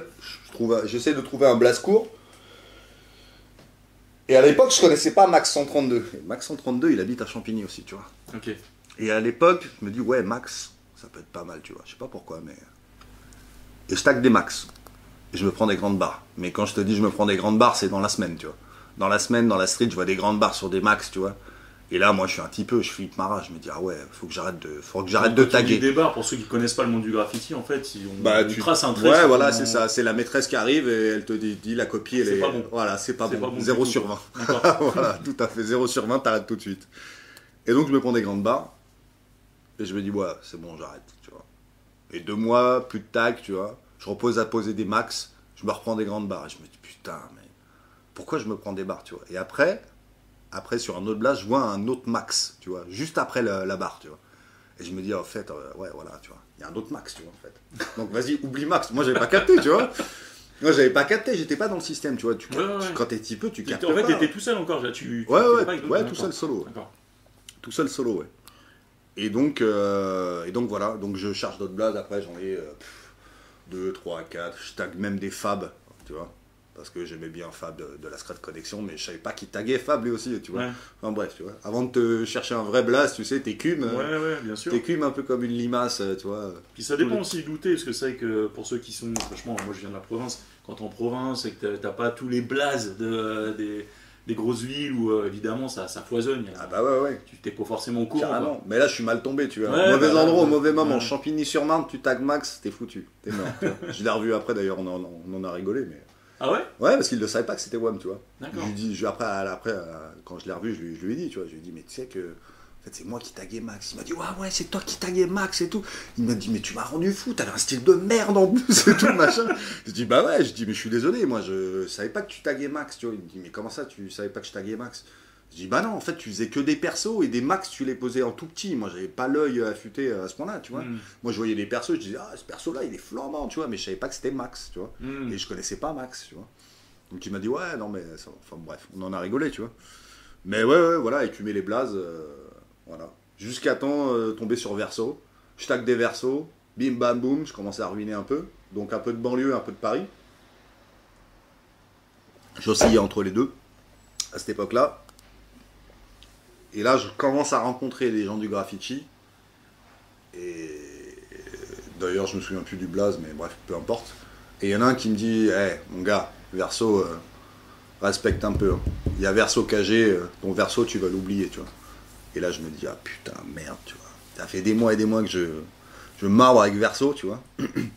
Et il y en a un qui me dit qu'il y avait un Verso avant, tu vois, et qu'il faut respecter. Donc moi, je comprends, tu vois. Donc j'arrête les Versos. Alors, j'ai arrêté les Versos. Maintenant, j'en refais un peu, mais je mets un 2 généralement, tu vois. J'essaie de respecter parce que c'est vrai qu'il y a le Verso KG. Et j'inverse les lettres. Verso, je passe à Sauveur. D'accord. Et là, je demande à tout le monde, il y a un sauveur, et tout le monde me dit, ça me dit rien, ça me dit rien, ça me dit rien. Donc voilà, validé, adopté. Donc après, sauveur. Ok. Voilà, et ça depuis 2004. D'accord. 2004, sauveur. Ok. Et là, toujours tout seul, du coup, est-ce que tu as commencé un petit peu à rencontrer du monde? Non, pas tout plus seul. graffé, t'as plus. C'était encore que du tag ou. Que du tag, ouais. Moi, j'étais une bonne partie, on va dire, la moitié de ma... Pas de ma carrière, mais de mon cycle graffiti, c'est la moitié de tag, ouais. Je me suis mis au graphe hyper tard. Hyper tard. Parce que j'en voyais pas l'intérêt. Parce que pour moi, si tu préfères... C'est vrai que ça a plus d'impact, c'est plus imposant, mais Le problème, c'est que tu mets beaucoup de temps. Et du coup, j'avais pas envie de me faire serrer par des keufs. Tu vois. Pour moi, c'était... je préférais faire des tags, tu vois, c'est 30 secondes et tu te casses, quoi. Tu vois. Donc voilà. T'avais des zones de prédilection quand tu taguais? C'était la street, c'était... Ouais, la street, ouais. Ouais. La street, ouais. D'accord. Ici, les Moulineaux, à l'époque, putain, mais le maire, mais il a dû me détester, quoi. Je lui ai pourri sa ville. Je sais pas si tu connais ici les Moulineaux. Bien sûr, ouais. C'est super propre, quoi. Ouais, c'est une ville où tout est calme, tout est tranquille. À 21h, t'as juste les lampadaires qui grésillent, tu vois. T'as personne dans la street, mis à part mamie qui fait un dernier tour au chien, tu vois. Et sinon, basta, quoi. Et t'as des keufs qui tournent, mais H24, quoi. Un truc de malade. Enfin, pour l'époque, tu vois. Et sa ville, mais je l'ai pourri, quoi. Les marbres, la poste, enfin tout, tu vois. Tout, j'ai tout pourri, quoi. D'accord. J'ai tout pourri avec une allure de petit gars mignon. Tu vois ce que je veux dire? Tu vois ce que je veux dire? Ouais, bien sûr. Pas de trogne de tiger, casquette à l'envers, banane. Non, t'inquiète. Marqueur, blouson propre et je tag. N'en fais pas. Voilà. Et ouais, c'est à l'époque où on a fait les PTB, ouais. PTB. Ouais, PTB, ouais. Maintenant, c'est plus trop... c'est même plus du tout actif, il n'y a plus personne dedans, quasiment. D'accord. Mais ouais, c'est à l'époque des PTB, ouais. Et du coup, évolution à travers le graffiti, comme tu disais les groupes, donc PTB dans un premier temps. Ouais. Tu as continué du coup à opérer dans l'ombre. Ouais, un peu, ouais. Et du coup, tu as rencontré d'autres personnes. Ah ouais. T'as gravité dans Bah, des groupes à l'époque, PTB, ouais, c'était Blick, Scar, Kaoru. Je te parle d'une équipe de jeunes, hein, on était très jeunes quand même. Moi j'étais un peu le doyen, mais tous jeunes, ouais. 17, 18, 19 ans, quoi. Tu vois, comme les petites équipes qu'on voit maintenant, qu'on peut pas blairer trop, tu vois, parce que tu te dis, ah putain, ils veulent tout défoncer. Ils ont rien compris au graffiti, bah voilà, c'était nous. Tu vois ce que je veux dire ou pas? D'accord. Voilà, c'était nous, ouais. Donc voilà, puis après, ouais, la rencontre avec les MTM aussi, de l'époque. Donc SNK, Piroc, au casque, Clos, il y avait Psy dedans aussi. On traîne avec les Dika, Huggy les bons tuyaux. Ouais, pas mal de monde, ouais. Il y avait une grosse mouvance PTB MTM à l'époque, ouais. D'accord. Ouais. Il y avait Malade, il y avait, putain, je pourrais t'en citer plein, Felon, plein de noms. Je sais pas si ça va parler aux gens maintenant, tu vois, mais... Non, mais c'est bien de... Mais ouais, on a pas mal cartonné, ouais. Donc ouais, grosse alliance PTB MTM pendant 2-3 ans. Que Fro aussi, que je l'oublie pas parce que c'est un gros MTM lui. Et après il y a d'autres qui sont rentrés, mais moi après je suis sorti. Enfin moi c'est une autre histoire, mais... Quand tu t'es sorti, t'as eu des phases où t'es parti de certains groupes en fait? Ouais, les groupes voulaient que je sorte et je suis sorti aussi de mon propre chef parce que, tu sais, il y a des guerres intestines des fois dans des équipes, tu vois. Moi j'ai essayé de rabibocher les fins. À ma manière, après les gens l'interpréteront peut-être pas de cette manière-là ou le verront peut-être pas de cette manière-là, mais moi j'ai essayé de rabibocher les gens, de faire en sorte que, tu vois, il y ait moins de dommages collatéraux, tu vois, mais... à l'époque j'étais jeune et je comprenais pas qu'en fait quand le problème il est pas le tien, t'as pas à t'en mêler, tu vois. Parce que tu vas plus te faire défoncer qu'autre chose, tu vois. Ouais, non, mais je comprends le fait de dire vas-y, on y va à la place. Comment dire, l'essence du graffiti, Peace Love Unity, culture hip-hop, etc., qui était insufflé. C'est vrai qu'il y a pas mal de Merci, gens qui... Et il y a pas mal de gens qui des fois remettent ça sur le tapis, et c'est normal parce que c'est un petit peu la base de la culture, en se disant voilà, faut qu'on reste entre guillemets, tu vois. Et au final, il y a une vraie culture de la rue aussi qui vient contrecarrer un peu ce truc de la côté positif, ouais. Qui vient dire non, en fait, dans la street, c'est pas tout bleu, tout rose. Ouais. Mais là, c'était même pas le cas, là, c'était à cause d'une gonzesse, tu vois, donc c'est encore pire en fait, tu vois. D'accord. C'est une guerre intestine de clans avec des mecs qui se bouffent le cul, tu vois, pour une gonzesse qui est dans le crew, enfin, tu vois, c'est... Et ça, c'est les gonzesses dans les crews graffiti aussi, tu vois ce que je veux dire. Enfin, je jette pas la pierre aux gonzesses, tu vois ce que je veux dire. Je dis juste que, comme c'est un milieu où t'as quasiment que des gars avec beaucoup de testostérone, c'est à qui la niquera le premier et à qui, enfin, tu vois. Prenant du recul, c'est totalement débile, mais bon, moi je le comprenais aussi pas très bien à l'époque. Moi. Enfin, si, je le comprenais bien, tu vois. Je me disais, putain, les gars, ils sont pas capables de, tu vois. De faire la part des choses. Bah ouais, voilà, tu vois, de faire la part des choses. Enfin bref. Et puis ça me peinait aussi parce que c'était une putain d'alliance, moi je trouve. Tu vois. Et PTB et les MTM, on était tout le temps ensemble, quoi. Tout le temps ensemble, tu vois. À chaque fois, il y en a un qui posait PTB, l'autre disait ah, t'as pas posé un MTM, tu vois, et ainsi de suite. T'as posé un MTM, ah, t'as pas posé un PTB, tu vois. Et c'était trop marrant, c'était trop fun. C'est l'une des meilleures périodes je pense, de ma vie. Pas la meilleure, mais l'une des meilleures. Ouais. Ouais, on s'éclatait trop, franchement. On se faisait les grandes soirées, après on déboulait dans la street, on baisait tout, quoi. Là, c'est pas une blague, hein. On partait en Bretagne, on allait niquer des trains, mais Wallcar et tout. C'était scandaleux. Je te jure, c'était scandaleux. Puis on avait quoi? On avait 22, 23, 24, 25 ans, tu vois. Ouais, donc en pleine bourre. Bah ouais, voilà. Tu fais un Wallcar à 23 ans, mais tu te prends pour le king, tu vois. Tu te dis, ah, Psychose, il fait quoi maintenant? Non, mais tu vois ce que je veux dire. Ouais. Tu fais le petit merdeux, tu fais le show, quoi, tu vois. Ouais. Enfin, voilà, quoi. Et après, je suis rentré à FTA. D'accord. Voilà. Donc, j'ai beaucoup peint avec Sorry. Sorry, FTA, OB, enfin bref, il a beaucoup de crew, mais ouais, j'ai beaucoup peint avec Sorry, ouais. Entre 2005 et 2007. Ouais. Énormément, ouais. T'as eu une pause quand même pendant toute... Ouais, c'est la justice qui m'a stoppé. Ah. C'est la justice, les condamnations et les amendes. Ouais. D'accord. Ouais. D'ailleurs, je lui ai dit à Sorry, je lui ai dit, ouais... en fait, début 2008, janvier 2008, il m'appelle, il me dit, ouais, viens, on va peindre et tout. Je lui dis, gros, t'as vu tout ce que je me suis bouffé, je dis, je peux pas assumer, là. C'est pas possible, tu vois. Ah, je me suis bouffé 3000 euros. 3000 euros, 3000 euros, ça m'a fait mal au cul, hein, je vais pas te mentir. Ouais. Donc je me suis dit, bon, vas-y, stop. Et puis j'avais envie de... En fait, j'avais quoi? J'avais 7 condamnations sur mon casier. C'est pas beaucoup, mais c'est quand même un peu pas mal, tu vois.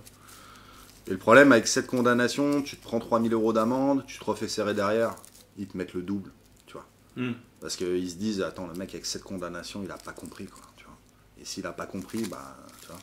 Si le portefeuille, ça lui fait mal, bah, je vais lui niquer son portefeuille, et là, peut-être qu'il va comprendre, tu vois. Donc moi, je me suis dit, écoute, fais une pause, vide ton casier judiciaire, et puis reviens quelques années après, ouais. Mais j'ai eu des trous, ouais. J'ai eu des pauses, ouais. Genre, je crois, si je te dis pas de conneries, 2008-2011, j'ai fait une belle pause. D'accord. Ouais. 2008-2011, et après, c'est Wiz qui a débarqué, quoi. Wiz qui a débarqué, lui, il avait quoi? Il avait 22 ans, je crois, si je te dis pas de conneries. Sans lui faire offense, il devait avoir 22 balais, pareil, plein de testostérone, marqueur dans la poche, tu vois. Fumer du shit tout le temps en scooter. Ouais, je verso, vas-y, viens l'ancien, tu vois. Viens peindre, tu vois. Puis là, c'est l'émergence des GFS aussi, tu vois. D'accord. Voilà. Donc là, GFS, c'est quelle année? C'est quelle ça... Bah, GFS, c'est, je crois, 2012, si je te dis pas de conneries. D'accord. 2012, ouais. GFS, c'est quel secteur? GFS, c'est Montreuil. Montreuil, un peu Paris, mais on n'est pas beaucoup à Paris, mais essentiellement, c'est Montreuil, ouais. Montreuil-Ouai, 93. Ok, Voilà. Grosse équipe aussi? Ouais, grosse équipe. Grosse équipe. GFS, ça s'est créé, les deux fondateurs, c'est Seco et Sénard. Et GFS, ça s'est créé. En fait, si tu veux, à l'époque, tu avais SEF. Donc SEF, c'était Wiz, Funk et quelques autres gars dedans. Mais je pourrais plus te sortir les noms. Et tu avais pas mal de Montreuil-Ouai qui peignaient ensemble, tu vois. Tu avais 100 ans. Donc 100 ans, c'était siècle avant, tu vois. Tu avais 100 ans, Cisaille, Seco, Sénard, qui peignaient ensemble avec les SEF, tu vois. Dedans, il y avait un peu de K5Q parce que 100 ans était K5Q.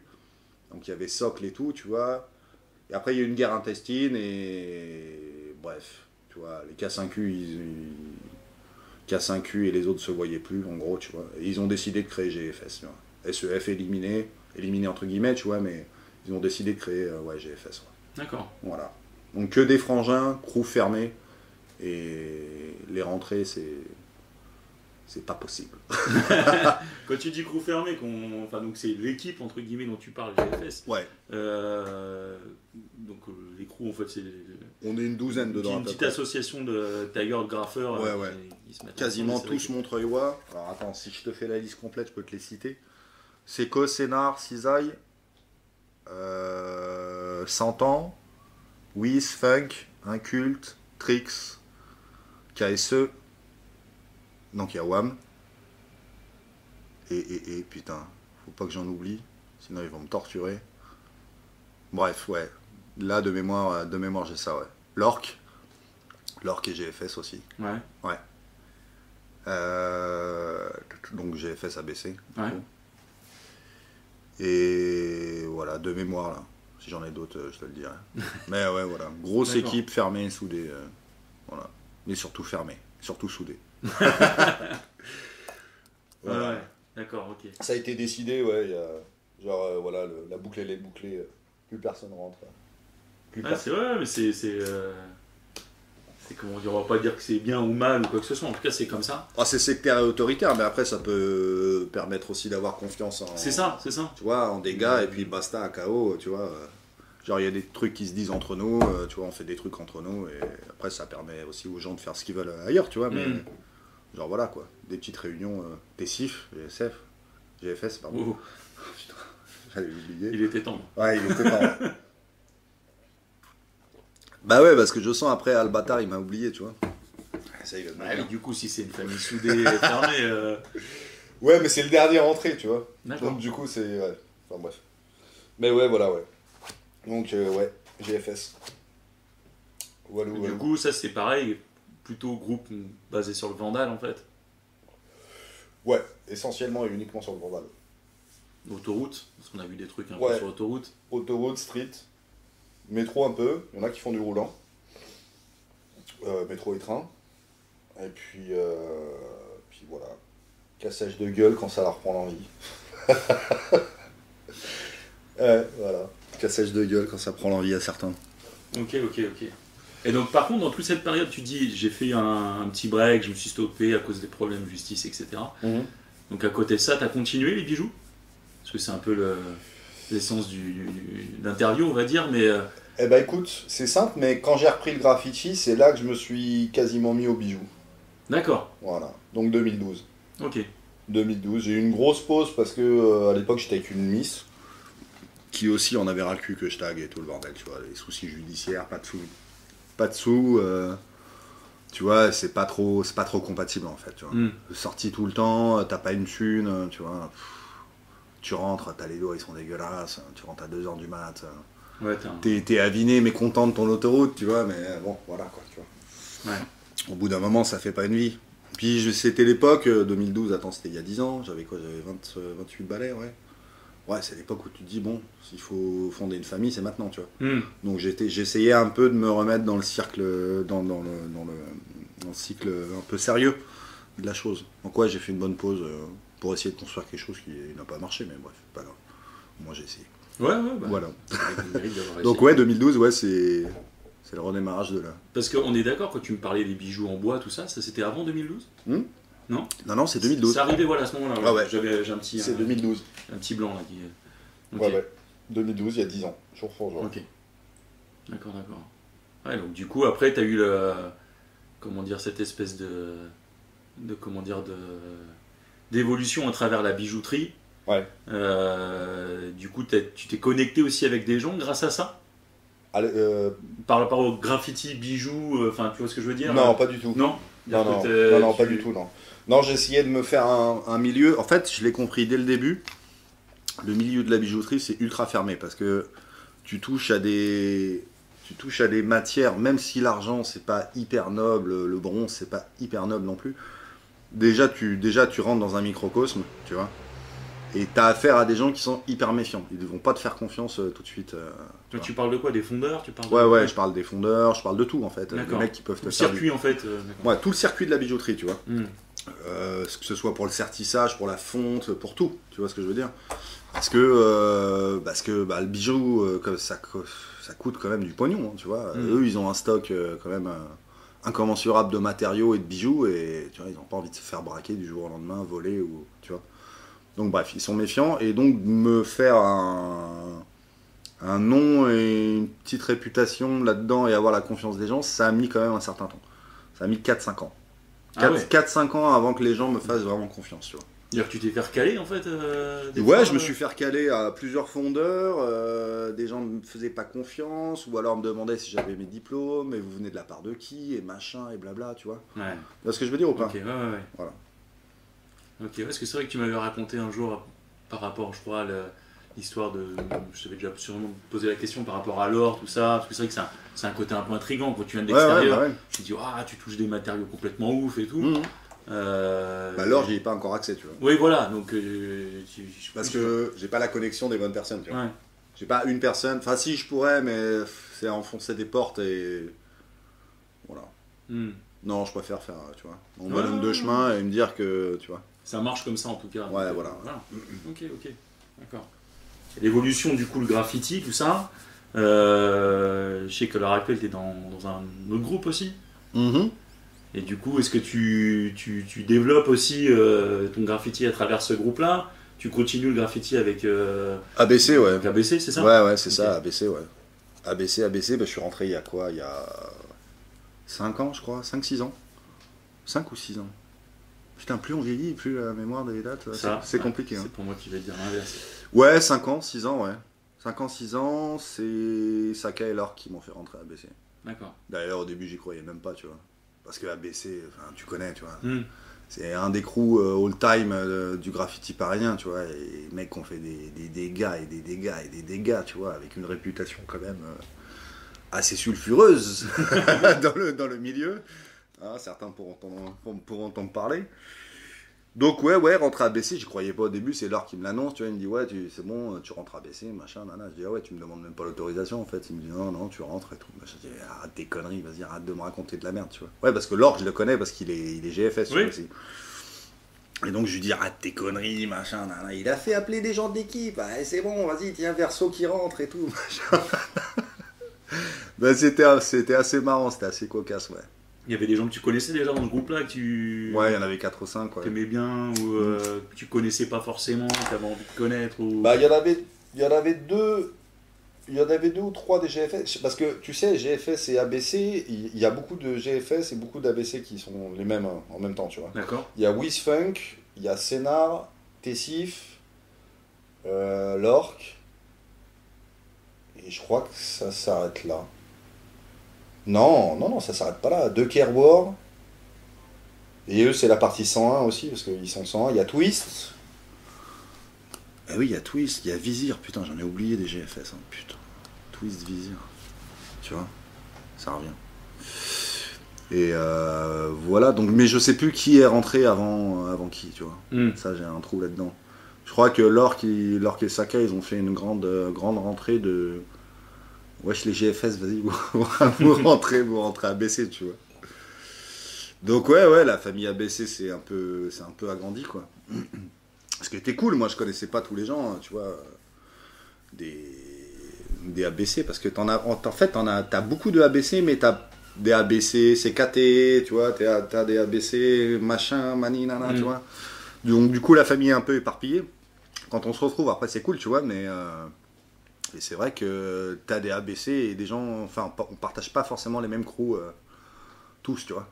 Donc du coup, après, rencontrer les gens, ouais, c'est hyper intéressant. Puis t'as plein de bons gars dedans, tu vois. Je pense par exemple à Plek, tu vois, quand je t'ai dit ABC, CKT, Plek, moi je le kiffe, tu vois. C'est un mec, il est trop marrant, tu vois. Sen, c'est un bon gars aussi, tu vois, je l'ai rencontré récemment. Tu vois, Sensei, c'est un pur gars, quoi, tu vois. Même son flow de rap, enfin, tu vois, tout le délire autour, tu vois. Ouais, puis d'autres gens, je connaissais pas Flèche, je connaissais pas Zeri, tu vois. En fait, je connaissais pas grand monde, je connaissais Lork, Saka dans les ABC, et ceux qui sont GFS ABC, quoi. C'est-à-dire Sénar, Decker, War... Noyau dur, un peu, en fait. Ouais, c'est ça, ouais. En fait, ce qui est...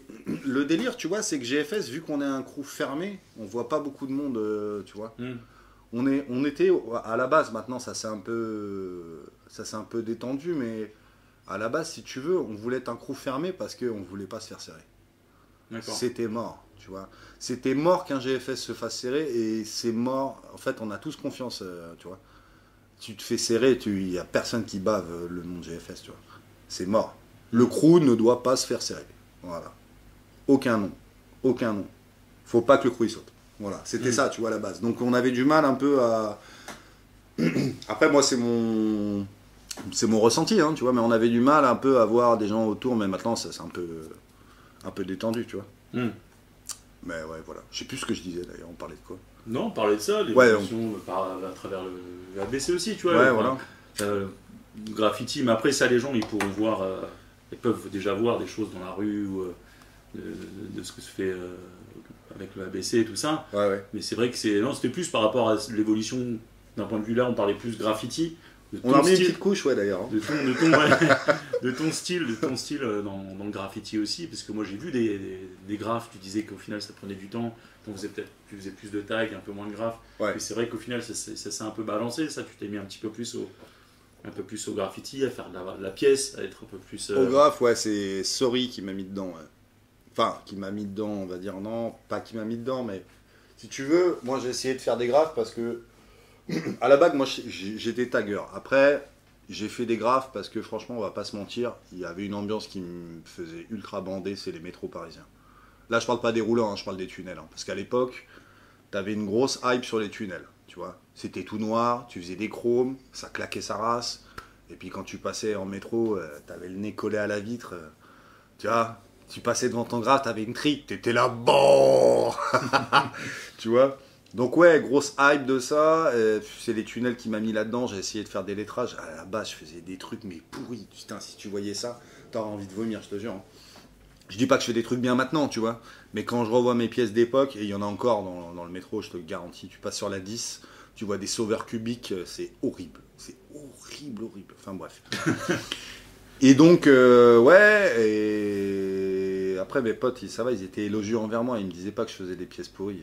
Donc, tu vois. Enfin, bref. Et donc, et lui, Sorry, tu vois. Sorry, lui, il peint super bien, quoi. Enfin, surtout en Vandal. Il est hyper rapide, hyper propre. Il gâche pas une goutte de peinture. Ah, le mec, c'est un ninja. Franchement, je vais pas te mentir. J'ai peint avec lui 2 ans, le mec, c'est un ninja. Il m'a ramené sur des spots, voie de RER, tu vois. Quai de Seine, on a fait des blocs au rouleau, mais FTA, laisse tomber, tu vois. C'était la cour de récréation. C'était Halloween tous les jours, je vais pas te mentir. Mm. Et donc là, ouais, bah après, pour faire des belles pièces, t'es obligé de t'appliquer, quoi. Tu vois. Donc tu reprends ton crayon, ta gomme, ta feuille de papier, et puis t'essaies d'affûter ton style, tu vois. Et en fait, c'est en peignant avec les gens que le style s'affûte. Moi, je trouve, hein, je sais pas ce que t'en penses, mais c'est ça. par conscience ou par inconscience, tu pompes un peu de... Alors, il y a des gens qui pompent totalement le style, tu vois, mais tu pompes un peu de style de l'autre, tu vois. Ouais, donc, moi, ouais, voilà. Donc moi, j'étais sur des choses vachement cubiques, de base, tu vois, Ouais, c'est fou, c'est quand on sait maintenant qu'on... Ouais, le graffiti, c'est des barres, tu vois. Ouais. À du rond, moche, aussi moche, tu vois, mais du rond, parce que Sorry faisait du rond, et il a quasiment tout le temps fait du rond, et parce que ça va vite, t'as le mouvement, et tu te casses pas la tête, quoi, tu caches pas de peinture, voilà. Donc franchement, je vais pas te mentir, mais pour le graphe, c'est lui qui m'a appris à peindre, très sincèrement, tu vois. Fais tes lettres, remplis bien, fais des espaces entre les lettres pour pas gâcher de peinture de noir, tu vois, parce que quand tu fais pas d'espace, à l'époque avec les hardcore, sur du chrome, fallait que tu attendes une demi-heure avant de passer ton noir, tu vois, parce que le chrome il buvait tout le noir, tu vois. Donc la technique, fais un espace entre les lettres du trait de ton noir et c'est plié, quoi. J'avais une admiration pour ce mec-là. Enfin, j'ai toujours une admiration pour ce mec-là. Mais ce mec-là, tu le vois peindre, là tu te dis ah ouais, le game c'est lui. Sérieux, non mais je te jure, en Vandal, tu te dis le game c'est lui. Toi t'as terminé ton graphe, lui il en a fait 2. Et c'est pas une blague, hein. Je te mens pas. Et tout ça au skinny ou au médium. Ah ouais, d'accord. Ah ouais. Je te le ferai rencontrer un jour. Tu verras l'animal, mais le mec c'est un tueur. Si les gens savent de qui je parle, de Sorry, FTA, AOB, les gens ils savent, ils connaissent. Et donc pour toi, je pense que j'ai déjà une partie de la réponse, mais il y a plein de gens qui ont commencé le graffiti de différentes façons. Pour toi, le graffiti, la base du graffiti, c'est le Vandal. Ouais, c'est uniquement du Vandal. Bah t'as aucun... Enfin moi j'en retirais aucun intérêt. Tu vois. J'ai commencé à taguer dans la street à Champigny parce que ce qui me plaisait c'était le côté interdit, tu vois. T'es interdit de la chose. Est-ce qu'à l'époque déjà tu voyais, parce que je dis il y a un peu les écoles, on va dire ceux qui font du Vandal et ceux qui sont plus en terrain, ça après chacun y trouve son compte, mais tu voyais des pièces aussi de gens qui faisaient des choses plus élaborées avec des groupes en terrain ou de manière générale, tu vois, dans la street ça peut arriver qu'il y ait certains murs qui soient quand même un peu plus élaborés que d'autres. Est-ce que ça te faisait vibrer particulièrement ou au contraire tu disais bah, on s'en bat les couilles, c'est pas ça qui me fait kiffer Si, ouais, on voyait certains trucs. Après, tu sais, Paris c'est hyper particulier parce que, comment t'expliquer? Si tu veux, à une certaine époque, dans les années 90 et 2000, t'avais des spots graffiti. Tu vois ce que je veux dire? Mais le problème c'est que, moi, je fais pas partie de la première génération. J'étais un petit peu à l'époque. Et on savait très bien que les spots graffiti, c'était le traquenard. Tu vois ce que je veux dire? T'arrivais, t'avais 4-5 TPK qui pouvaient te tomber sur le coin de la gueule, te prendre tes bombes, te mettre 2-3 tartes, te vider tes... Tu vois, même te prendre tes choses. Hein. Elles sont belles, tes Air Max, on fait la même paire, tu vois, on fait la même taille, vas-y. Banco, c'est vu, tu vois. Donc, ouais, tu pouvais y aller, mais tu connaissais les risques. Donc, soit t'avais un petit peu de couilles, soit t'en avais pas, mais voilà, tu vois. Donc, ouais, on allait les voir, mais... Tu vois, t'étais dans Paris, t'avais toujours la crainte que, tu vois, si t'es pas avec les bons poteaux ou si tu croises la mauvaise équipe, bah ça peut mal tourner, tu vois. Ça arrivait 2-3 fois, mais tu vois, c'était ça le game avant. Alors maintenant, franchement, sans mentir, c'est le monde des bisounours. Sérieux, hein. C'est le monde des bisounours, tu vois. Tout le monde dit bonjour à tout le monde, tu vois, sans manquer de respect à personne, tu vois. Mais ça a bien changé. Enfin, ça a bien changé. En bien ou en mal, je sais pas, tu vois. Ouais, c'est ça. C'est quoi ton avis sur la question, du coup, le graffiti en 2022, c'est quoi ton ressenti? Si t'en as un, après tu peux me dire... Ouais, bah... Tu bottes en touche, mais c'est vrai que... Alors moi, ce que j'aime bien, c'est que ça se fait défoncer dans tous les sens. Ça, je kiffe. Je vais pas te mentir, quand je vois les autoroutes maintenant... Ouais, c'est une BD, quoi, tu vois. Non, mais sérieux, tu quittes Paris, regarde. Je te donne un exemple. Tu quittes Paris, tu vas à Auxerre. T'as 2 heures de BD, tu vois. Et tu te manges les premières pages, t'es content, quoi, tu vois. T'en as dans tous les sens. Les mecs, ils s'encastrent au-dessus, t'en as 3, 4, 5 au-dessus, tu vois. C'est des doubles saltos XL. C'est un truc de malade. Tu dis que le mec, il est venu avec une échelle de 6 mètres pour poser son Kaiser ou son Sauce ou son taupe, tu vois. Je leur fais de la pub, là, en plus. Tu vois, non mais c'est un truc de malade, avec des couleurs charmées. Le mec il est venu avec 8 canettes, tu vois, il y a 8 couleurs dedans, tu vois, avec des flammes et tout. tu vois le délire. Donc ouais, ça me sauce. Et là on parle de choses qui sont vandales en plus. Ouais, en vandale. Bah maintenant, tu sais, en fait t'as plus de frontières maintenant. Vandale terrain, c'est fini, tu vois. Parce qu'avant terrain, c'était terrain, genre, soit la mairie avait le bon droit de t'octroyer un bout de mur pour que tu puisses pisser dessus, tu vois. Ou alors tu faisais ça dans des terrains abandonné, tu vois. Mais là, t'as des grandes palissades qui te cachent, donc les keufs te voient pas, à moins qu'il y ait un voisin de balance, tu vois. Et t'es au calme, entre guillemets. C'est peut-être là aussi que par moment, je sais qu'il y a des endroits comme ça où en effet il y avait des bandes aussi qui traînaient. Et il y avait moyen. Comme disait Iwan, quoi, tu vois. Quand je rentre dans un terrain, les mecs, retournez-vous. Hein. Parce que ça a mal se passer, tu vois. Ça s'est mal passé pour certains gars, 2-3 fois, tu vois. Mais ouais, c'était ça. Bah ouais. Si les keufs te voient pas. Personne va te protéger, mais personne va t'arrêter, mais personne, tu vois, et ainsi de suite, quoi. Donc ouais, je kiffe bien parce que c'est pourri dans tous les sens. Après, les métros, je vais pas te mentir, c'est abusé, quoi. C'est abusé. Moi, il y a des trucs que je peux pas côtoyer. Quand je vois un métro, tu sais, quand je vais au boulot le matin, tu vois, je suis sur le quai à 9h du mat, que je prends la 9, je vois un métro d'en face arriver, et que je vois... un mec en train de trancher un kebab, tu vois, mais genre, mais c'est pourri, tu vois, c'est fait au cap d'eau, ça n'a aucun style, il y a des giclures dans tous les sens, c'est même pas beau, tu vois, il y a rien. Je me dis, mais mon Dieu, quoi, qu'est-ce qui s'est passé, tu vois. Déjà, comment le mec, il a réussi à rentrer avec un style aussi pourri là-dedans, quoi, tu vois. C'est chum. Après, c'est vrai que c'est comment dire, c'est la... Je sais pas comment dire. Je préfère un bon saut de rail, tu vois. Que de voir ça. Ouais, quand tu dis saut de rail, c'est-à-dire que tu vas, tu tapes les guettas et tu... Ouais. Comme on faisait à l'ancienne, tu vois, je préfère voir un bon saut de rail, je préfère voir 6 ou 7 blazes, tu vois, avec que du baran, de la bombe, fat cap, tout ce que tu veux, que de voir un vieux perso qui tranche un kebab qui est tout pourri, quoi. Je te jure, tu l'as pas en tête, ce truc? Si tu l'as en tête, c'est horrible. Je sais pas qui c'est, hein, mais c'est horrible. C'est horrible. Après, il a, comme on dirait l'autre, il en faut pour tous les goûts, mais c'est vrai que c'est comment dire, c'est le graffiti, c'est une façon, on va dire, de s'exprimer librement avec des risques. Après, chacun s'exprime avec sa façon de s'exprimer, et c'est vrai qu'il y a des fois, bah voilà, ça ressemble à des choses qu'on aime ou qu'on n'aime pas, mais en tout cas, bon, c'est là. Et Après, peut-être que c'est des gens qui commencent, je sais pas, je vois pas qui a fait ça. Non, moi non plus, je vois pas. Non, non, j'ai c'est vu pas pour cracher sur un tel ou un tel, non, bien sûr.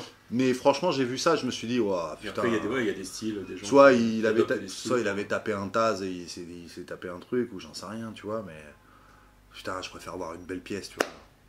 Tu vois. Toi, c'est ce que tu préfères. Bah ouais, j'ai envie de voir des trucs beaux, tu vois, sur le métro, j'ai envie de me dire, putain, le mec, il a claqué son style, tu vois, il a claqué des couleurs, il est reparti ni vu ni connu, et putain, c'est le king, quoi, tu vois. Ouais. C'est ça que j'ai envie de me dire. J'ai envie de me dire, ah, le bâtard. On a envie de parler de ça, tu vois. En fait, moi, je suis dans le graffiti, moi, j'ai évolué avec ça. On a envie de dire, putain, le bâtard, c'est lui le king. Il a tout niqué, tu vois. Là, parce que l'autre, il a tout niqué aussi, tu vois, mais c'est pas le king, quoi, tu vois. Non, mais sérieux. Mais c'est vrai qu'après ça, c'est. Je dis, comme. Enfin voilà, chacun voit midi à ses portes. Ça veut pas dire que je valide certaines choses ou pas.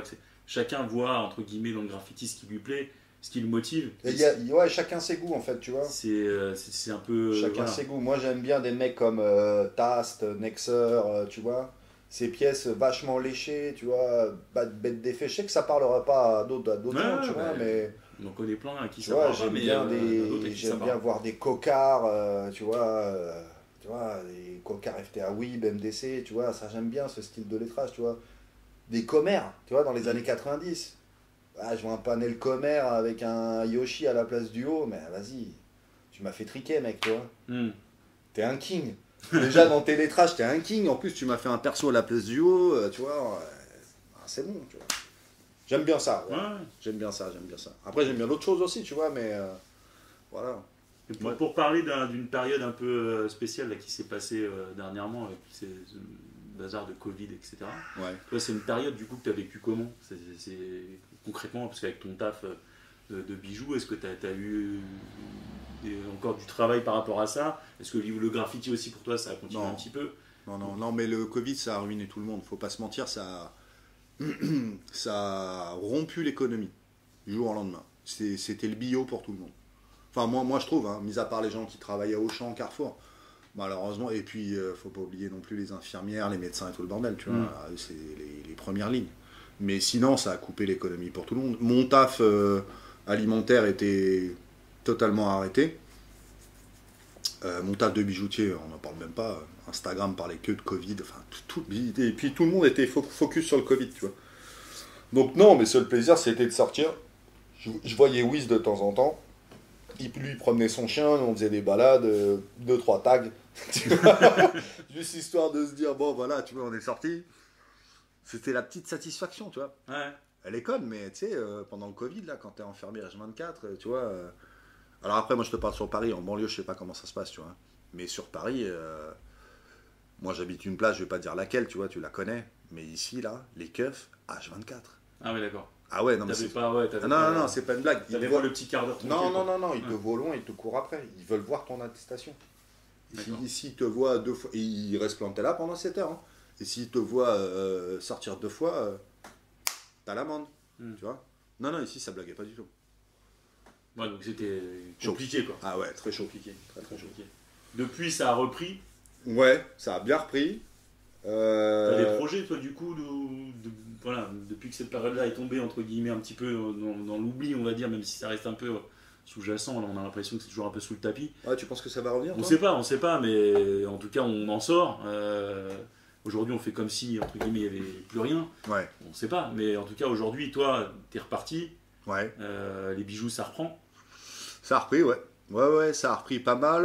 Est-ce que tu as des projets particuliers par rapport à ça? Est-ce que tu cherches à développer des choses particulières? Bah, tu sais, ouais, moi je cherche de mon côté à développer des trucs. Moi, ce qui me plairait, c'est le sertissage, tu vois, parce que c'est vrai que des fois, on me demande des pierres, et c'est un domaine que je touche pas. Le sertissage, tu poses des pierres, en fait, sur... T'incrustes des pierres dans les bijoux, voilà. Okay. Après, tu as différentes techniques, mais ça, on va pas développer. Ça, c'est une demande que... Ouais, il y a des gens qui me demandent, ouais, est-ce que tu peux m'incruster une petite pierre là ou là, tu vois, et je suis obligé de refuser parce que c'est un truc que je sais pas faire, pour l'instant. D'accord. C'est un truc que j'aimerais apprendre, parce qu'en autodidacte, faut pas se louper, tu vois. C'est tellement précieux que là, faut pas se louper, tu vois. On parle de quel type de pierre? Tout type. Tout type de pierre, ça peut J'y connais rien du tout. Du diamant, saphir, émeraude. D'accord, ah oui, d'accord. rubis, Ok, donc là, on touche des. Voilà. C'est encore au-dessus des alliages que tu peux travailler en termes de. Ouais, là, c'est précieux de la c'est chose. vraiment hyper précis, là. Faut pas se louper. L'endroit, le diamètre que tu perfores pour faire rentrer la pierre. Parce que tu as différents sertissages, hein, comme je t'ai dit. Tu vois, tu as un sertissage où tu vas avoir une pierre qui va être maintenue par des griffes. C'est les sertissages classiques, tu vois, d'alliance, enfin de bague de fiançailles que tu offres, tu vois, avec genre l'anneau, puis la pierre au-dessus avec 4 griffes qui retiennent la pierre. Donc ça, c'est un sertissage classique, mais tu as différents sertissages où tu incrustes la pierre dans le métal, et après tu brosses le métal pour que la pierre puisse être maintenue. C'est la pierre carrément dans le métal, tu vois. Et ça, c'est un vrai savoir-faire, tu vois. Là, faut pas se louper là-dessus, parce que tu peux péter la pierre est bancale, enfin, tu vois, c'est un vrai métier, c'est hyper précis, hyper léché. Toi, en l'occurrence, tu toucherais pas à la pierre, en fait, tu ferais juste... je peux, mais je sais que je vais foirer, je pourrais m'y mettre, tu vois. D'accord. Mais je vais dépenser du temps et de l'argent que j'ai pas. Tu vois. Les pierres, ça coûte cher, si tu la pètes, t'en fais rien, tu vois. Et puis c'est du temps de perdu, quoi. Non, là, c'est un vrai savoir, faut l'apprendre, donc du coup... Je me démène d'ailleurs pour essayer d'avoir des cours à la mairie de Paris pour ça là. J'étais recalé l'année dernière, même cette année. Parce que trop de monde ou... Mais l'année prochaine on y croit. Bah parce que trop de monde et puis je peux finir. Ouais, vas-y. Et puis parce que c'est comme je te dis, tu vois, ce milieu-là c'est un microcosme. Si t'es pas pistonné, t'es mort. Ah oui, d'accord. Ouais, voilà. Donc là c'est plus une question de piston, on va dire. D'accord. Pour ce truc-là. Bah écoute, c'est parfait. Mais sinon toucher à l'or quoi. Ça fait des beaux projets, quoi. Ouais, c'est ambitieux, c'est bien. Ouais, et puis si la guerre en Ukraine pouvait se finir aussi, parce que j'ai une clientèle russe qui a volé en éclats. Ah ouais? Ah, je te jure. 30% de ma clientèle, elle est russe. T'es sérieux? Ouais, je suis sérieux. Ouais. D'accord. Ouais, les Russes, ils aiment bien les bijoux.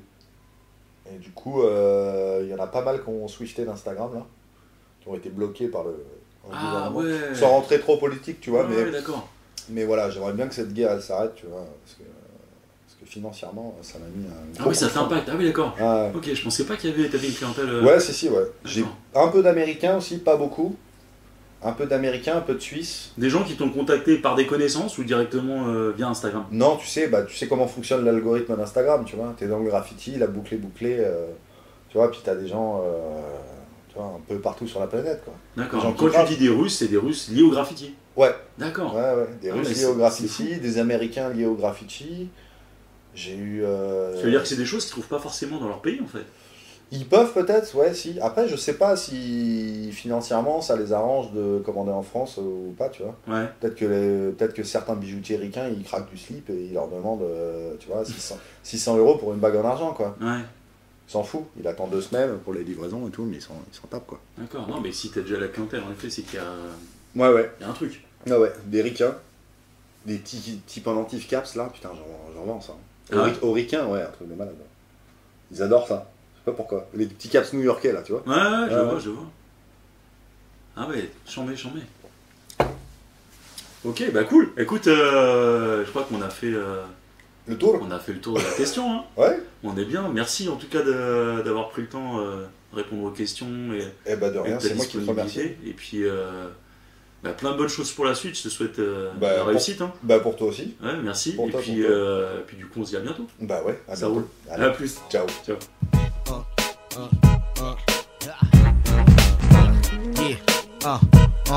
Yeah.